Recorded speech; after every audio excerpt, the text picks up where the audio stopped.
السلام علیکم ورحمۃ اللہ۔ صحیح بخاری حدیث نمبر 59 اس بیان میں کہ جس شخص سے علم کی کوئی بات پوچھی جائے اور وہ اپنے کسی دوسرے بات میں مشغول ہو، پس ادب کا تقاضا ہے کہ وہ پہلے اپنی بات پوری کر لے، پھر پوچھنے والے کو جواب دے۔ فصل علم کا بیان۔ ہم سے محمد بن سنان نے بیان کیا، کہا ہم سے فلیحہ نے بیان کیا دوسرے سند، اور مجھ سے ابراہیم بن المنظر نے بیان کیا، کہا مجھ سے میرے باپ فلیحہ نے بیان کیا، کہا حلال بن علی نے کہا انہوں نے عطا بن یسار سے نقل کیا، انہوں نے ابو ہریرہ رضی اللہ تعالیٰ عنہ سے کہ ایک بار نبی کریم صلی اللہ علیہ وآلہ وسلم لوگوں میں بیٹھے ہوئے تھے، ان سے باتیں کر رہے تھے، اتنے میں ایک دیہاتی آپ کے پاس آیا اور پوچھنے لگا کہ قیامت کب آئے گی۔ آپ صلی اللہ علیہ وآلہ وسلم اپنی گفتگو میں مصروف رہے۔ بعض لوگ جو مجلس میں تھے کہنے لگے، آپ صلی اللہ علیہ وآلہ وسلم نے دیہاتی کی بات سنی لیکن پسند نہیں کی، اور بعض کہنے لگے کہ نبی نہیں بلکہ آپ نے اس کی بات سنی ہی نہیں۔ جب آپ صلی اللہ علیہ وسلم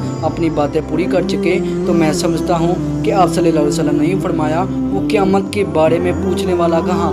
اس دیہاتی نے کہا، یا رسول اللہ میں موجود ہوں۔ آپ صلی اللہ علیہ وسلم نے فرمایا کہ جب ایمانداری دنیا سے اٹھ جائے تو قیامت قائم ہونے کا انتظار کر۔ اس نے کہا ایمانداری اٹھنے کا کیا مطلب ہے؟ آپ صلی اللہ علیہ وسلم نے فرمایا کہ جب حکومت کے کاروبار نالائق لوگوں کو سونپ دیے جائے تو قیامت کا انتظار